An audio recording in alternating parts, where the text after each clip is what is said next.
Hello everyone, welcome back to Nepal online school. स्वागत छ हजुरहरूलाई क्लास 7 को म्याथमेटिक्सको क्लासमा। हामी चाहिँ अहिले रेसियो एन्ड प्रपोर्सन भन्ने च्याप्टर पढिरहेको छौँ र यसमा चाहिँ मैले तपाईँहरूलाई अहिले टाइम एन्ड वर्क भन्ने एउटा टपिकमा छलफल गराउँदै थिएँ हैन। अनि यसमा चाहिँ हामीले योभन्दा अगाडि के हो त टाइम एन्ड वर्क भन्ने एउटा बेसिक कुराहरू चाहिँ पढ्यौँ हैन। अनि त्यस पछाडि चाहिँ एउटा केही इक्जाम्पलहरू पनि हेऱ्यौँ, मजा आयो थियो है, बुझिए थियो जे होस् कुराहरू हैन, बुझ्नु भएको थियो नि। ल, सबै कुरा बुझिसके पछाडि अब हामीलाई के गर्न मन लाग्यो त? एक्सरसाइज सल्भ गर्न मन लाग्यो। ल, एक्सरसाइजको क्वेसन नम्बर 1 देखि सुरु गरौँ। क्वेसन नम्बर 1 को यहाँ के भन्छ भन्दाखेरि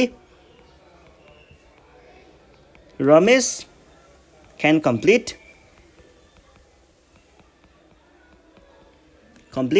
ए piece of work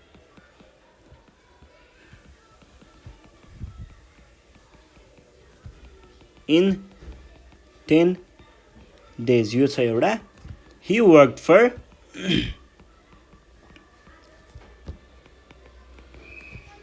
4 days and left। If Dinesh completed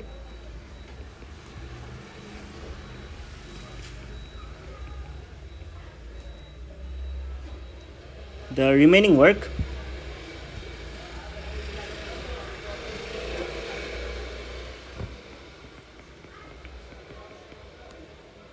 how much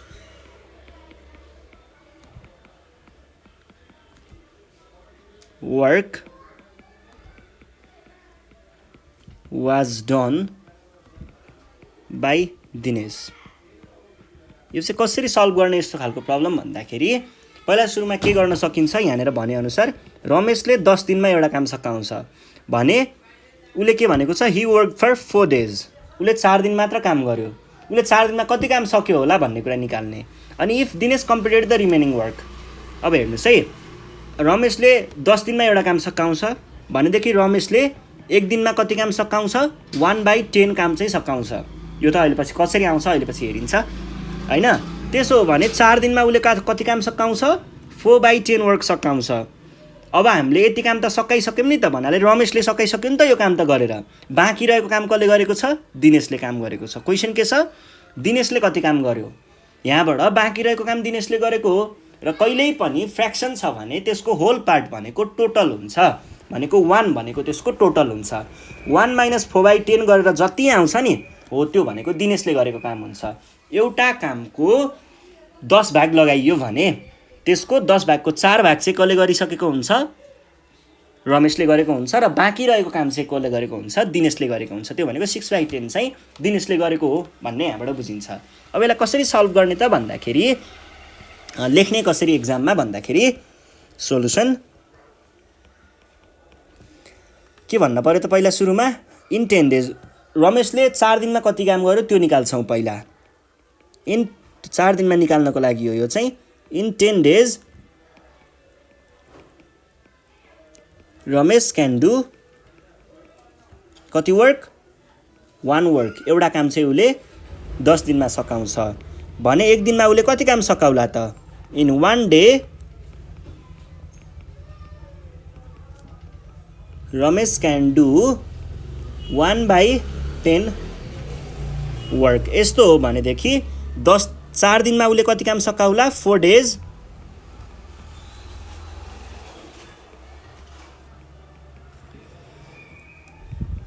can do 1/10 times 4 work। 2 times 2 2 times 5 भने पछाडि द्याट इज कति? 2/5 वर्क चाहिँ सकाइसक्यो है। यति काम चाहिँ सकिसक्यो। हियर यहाँनिर के देखियो त भन्दाखेरि रमेशले चाहिँ 2/5 वर्क चाहिँ गरिसक्यो। 2/5 वर्क यति काम रमेशले सकायो। अब उसले छोड्यो। रिमेनिङ वर्क कति बाँकी रह्यो त? अब उसले छोड्यो नि त, छोडेपछि त काम त बाँकी रह्यो। सबै काम त गरेको छैन उसले। कति काम बाँकी रह्यो?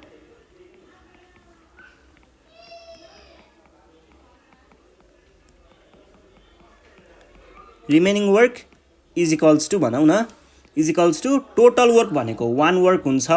यस्तो खालको 1 वर्क टोटल वर्क टोटल वर्कमा 2/5 वर्क चाहिँ गरिसक्यो। यो भनेको के भयो 1/1 टाइम्स 5 एलसिएम लिएको हो 1 र 5 को। यो भनेको बाई 1 जस्तो पनि बुझ्न सकिन्छ हामीले। अनि टाइम्स 5 डिनोमिनेटरमा गरेपछि न्युमिनेटरमा पनि मल्टिप्लाई गर्नु पर्यो नि त हैन। यो भनेको कति आयो 5/5 माइनस 2/5 यो भनेको 3/5। रिमेनिङ वर्क यति हो। अब हेर्नुस् त रिमेनिङ वर्क त सबै कसले गरेको हो रिमेनिङ वर्क त दिनेशले कम्प्लिट गरेको हो भने दिनेशले कति काम गरेको रहेछ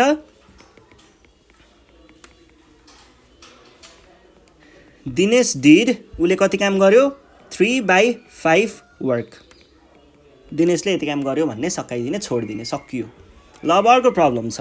अर्को प्रब्लममा के भनेको छ त भन्दाखेरि यहाँनेर स्मृति can finish a piece of work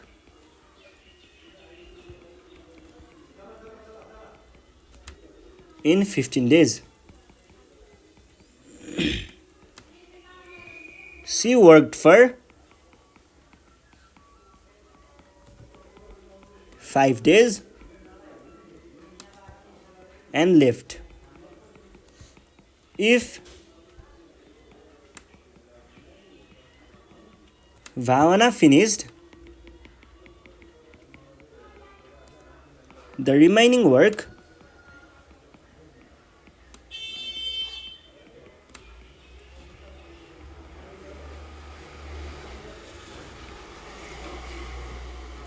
how much work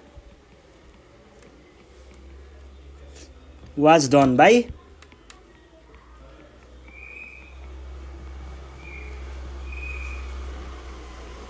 केही नयाँ कुरा हो र ठ्याक्कै अहिलेकै क्वेसन जस्तो त छ नि यो त हैन। केही पनि गाह्रो छैन। अहिलेकै क्वेसन भन्दा नि हुन्छ। नम्बर डेज नामहरू त्यही मात्रै चेन्ज भएको छ। अब यसलाई हामीले कसरी गर्छौँ सुरुमा क्वेसनले के भनेको छ how much work was done by her. Done by कोले भावनाले कति काम गर्यो भावनाले कति काम गरेको थियो भावनाले बाँकी रहेको काम सबै सकाएको थियो। त कति काम बाँकी रहेको थियो कसरी निकाल्ने फेरि स्मृतिले गरेको काम भन्दा अरू सबै काम बाँकी थियो। स्मृतिले कति काम गर्यो फेरि स्मृतिले 5 दिन काम गर्यो। स्मृतिले 5 दिन काम गर्यो भने 5 दिनमा कति काम गर्यो त्यो चाहियो। त्यो निकाल्न फेरि हामीले के गर्छौँ स्मृतिले 1 दिनमा कति काम गर्न सक्छ त्यो निकाल्नु पर्यो। स्मृतिले 1 दिनमा कति काम गर्न सक्छ त्यो कसरी निस्किन्छ भन्दा यहाँबाट निस्किन्छ। सजिलो छ के एकदमै। ल हेर्नुस् है हियर इन कति days 15 days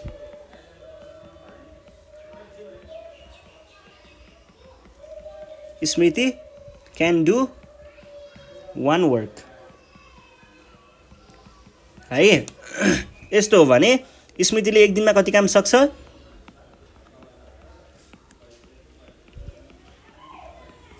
Smriti can do 1/15 work.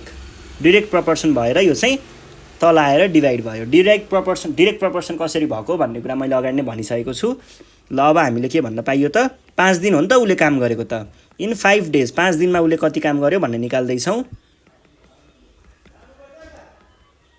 Can do 1/15 times 5 work भनेको 3 द्याट इज 1/3 वर्क। स्मृतिले 1/3 वर्क चाहिँ गरेको रहेछ है। अब के भन्ने त यहाँनिर स्मृति डिड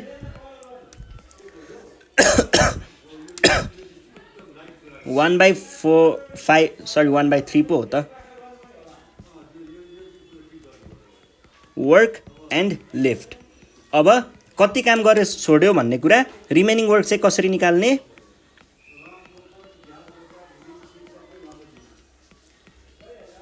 इजिकल्स टु एउटा पुरै काममा उसले 1/3 काम मात्र सकाएको थियो। यो भनेको 1/1 टाइम्स 3 टाइम्स 3 माइनस 1/3 किनकि 3 एलसिएम थियो 3/3 माइनस 1 किनकि हामीले एलसिएम लिएर पनि जोडिहाल्यौँ। तपाईँहरूले बुझ्नुहुन्छ यो प्रोसेसहरू त्यस्तो गाह्रो छैन त्यही भएर मैले डाइरेक्ट गरिदिएँ। बाँकी काम भनेको 2/3 रहेछ र बाँकी काम कसले फिनिस्ड गरेको थियो भावनाले। देयरफोर भावना डिड उसले कति काम गरेको रहेछ त भावना did 2/3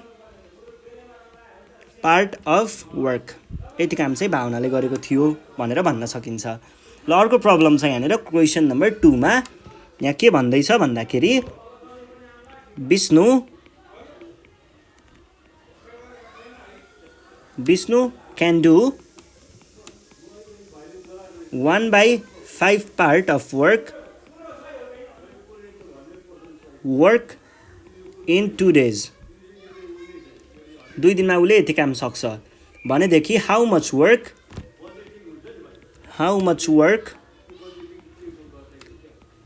does he do in. पहिलो क्वेसन 1 दिनमा कति काम सक्छ र दोस्रो क्वेसन 3 दिनमा कति काम सक्छ। अब यसको लागि हामीले के गर्छौं भन्दाखेरि हामीलाई यहाँ एउटा चीज चाहिँ दिएको छ 1/5 पार्ट अफ वर्क चाहिँ उसले 5 दिनमा सक्छ भनेर दिएको छ है। भनेपछि अब गाह्रो नहोला, हामीले सबै युनिटरी मेथडको जसरी नै सल्भ गर्न सक्छौं है।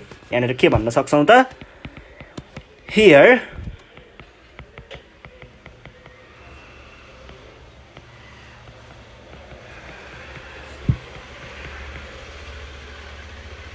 डेज सोधेको छ है। भनेपछि डेजलाई अगाडि राख्नुपर्छ,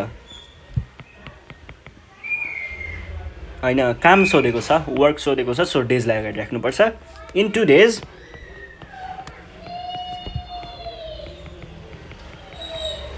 विष्णु क्यान डु कति काम 1/5 पार्ट। यति काम चाहिँ उसले 2 दिनमा सक्छ भने 1 दिनमा सकाउनको लागि के गर्नु पर्यो, युनिट भ्यालु निकाल्दैछौँ, डिरेक्ट प्रपोर्सन छ भने डिभाइड गर्नु पर्यो। विष्णु क्यान डु 1/5 अनि के गर्नु पर्यो, डिभाइड नै गर्नु पर्यो, divide by 2 part of work. अब यो भनेको के भयो 1/5 डिभाइड बाई 2 जस्तो भयो। यसलाई मैले यसरी तलपट्टि 1 पनि लेख्न पाउँछु, होल नम्बरमा हामीले फ्र्याक्सनमा लेख्नु छ भने तल 1 थप्न सक्छौं। अब यसलाई मैले के गर्न सक्छु त रेसिप्रोकल गर्न सक्छु, टाइम्स 1/2 भनेको के हुन्छ 1/10 वर्क चाहिँ उसले 1 दिनमा सक्ने रहेछ। ल 1 दिनमा यति काम गर्छ भने 3 दिनमा कति काम भनेको छ इन 3 days। 3 दिनमा के हुने भयो त विष्णु क्यान डु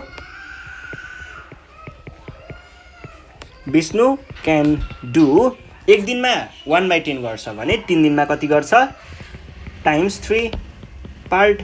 यो भनेको के भयो 3/10 पार्ट। के गाह्रो रहेछ र सकियो, एकदमै सजिलो क्वेसन रहेछ। ल यो भइसके पछाडि अब हेरौँ हामी क्वेसन नम्बर बी। लगभग यस्तै छ, केही पनि चेन्ज छैन। यहाँ के भनेको छ त भन्दाखेरि Swastika can do 1/8 part of A work in 6 days। How much work does she do माथि गयो डज सी डु इन एउटा चाहिँ 1 day अर्को चाहिँ 4 days। केही चेन्ज छ र प्रब्लम क्वेसनमा त्यही अहिलेको जस्तै छ है, केही पनि गाह्रो छैन है। ल यसलाई कसरी सल्भ गर्ने त भन्दाखेरि इन 6 days 6 दिनमा चाहिँ Swastika can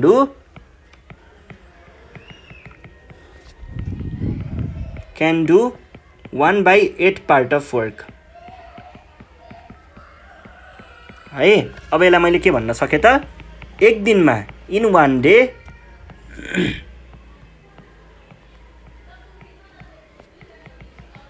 Swastika can do 1/8 divided by 6। किनकि यो डिरेक्ट प्रपोर्सन हो त्यही भएर यो चाहिँ यहाँ तल आएर डिभाइड हुन्छ है। यो भनेको के भयो त part of work is equals to कति हुने भयो 1/8 डिभाइड बाई 6। यसलाई मैले 6/1 पनि लेख्न सक्छु। रेसिप्रोकल गर्दाखेरि के हुने भयो टाइम्स 1/6 हुने भयो 1/48 है।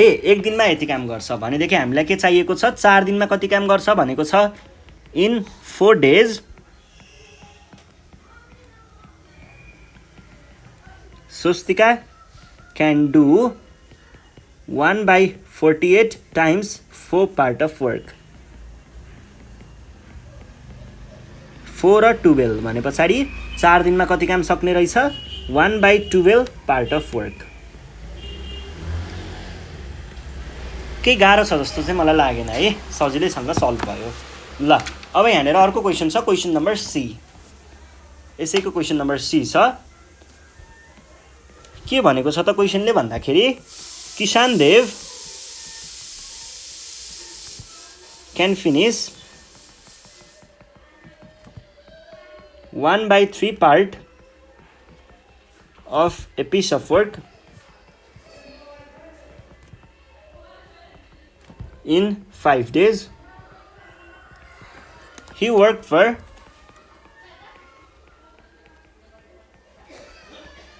10 days and left अनि छोडिदियो। If the remaining part of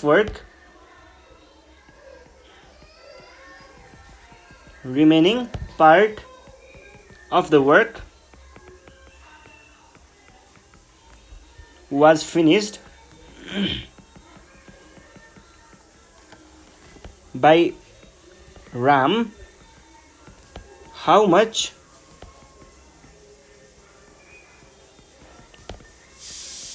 work did he do? ठ्याक्कै त्यो फर्स्टको क्वेसन जस्तै छ, यस्तै खालको प्रब्लम छ, केही गाह्रो छैन।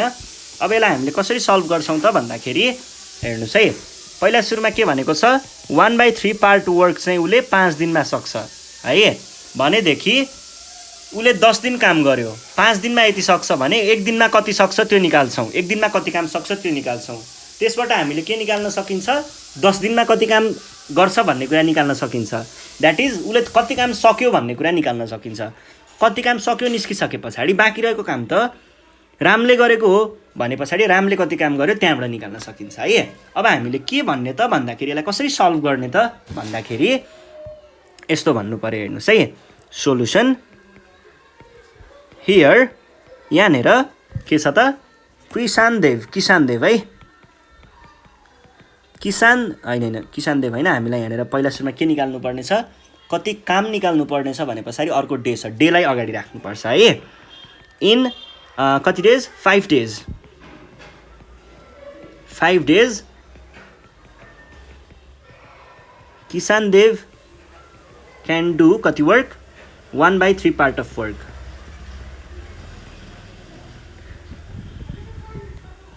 यस्तो हो भनेदेखि इन वान डे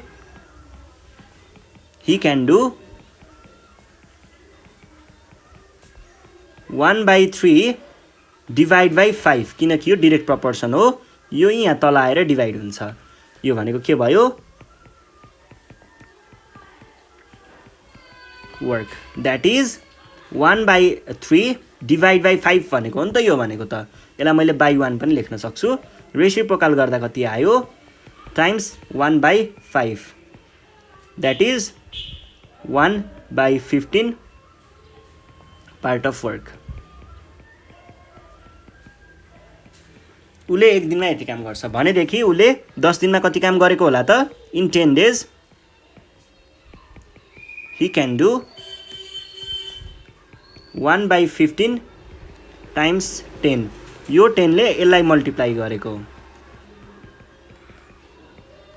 भनेको कति आयो that is 2/3 part of work. अब हेर्नुहोस् त किसान देवले यति काम गरेर छोडेको हो नि त भनेपछि हामीले के भन्न पाइयो किसान देव did 2/3 पार्ट अफ वर्क, यति काम गर्यो अनि छोडिदियो एन्ड लेफ्ट, अनि रिमेनिङ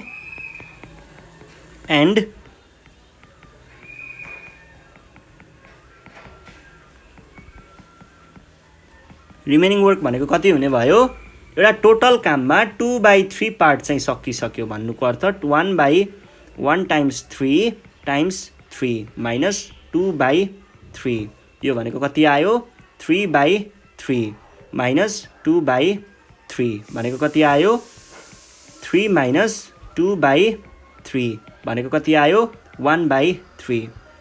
Therefore, Ram रामले कति काम गर्यो? सबै रिमेनिङ काम त रामले गरेको हो नि त। 1/3 पार्ट अफ वर्क। ल यसरी सल्भ गर्ने हैन। ल आज हामी यति नै गर्छौँ। योभन्दा नेक्स्ट सेसनमा चाहिँ अब यहाँ अर्को खालको प्रब्लमहरू पनि छ केही त्यो प्रब्लमहरू चाहिँ हामी योभन्दा नेक्स्ट सिरिजमा सल्भ गर्नेछौँ। त्यति बेलासम्मको लागि नेपाल अनलाइन स्कुललाई बिदा दिनु होला। Thank you.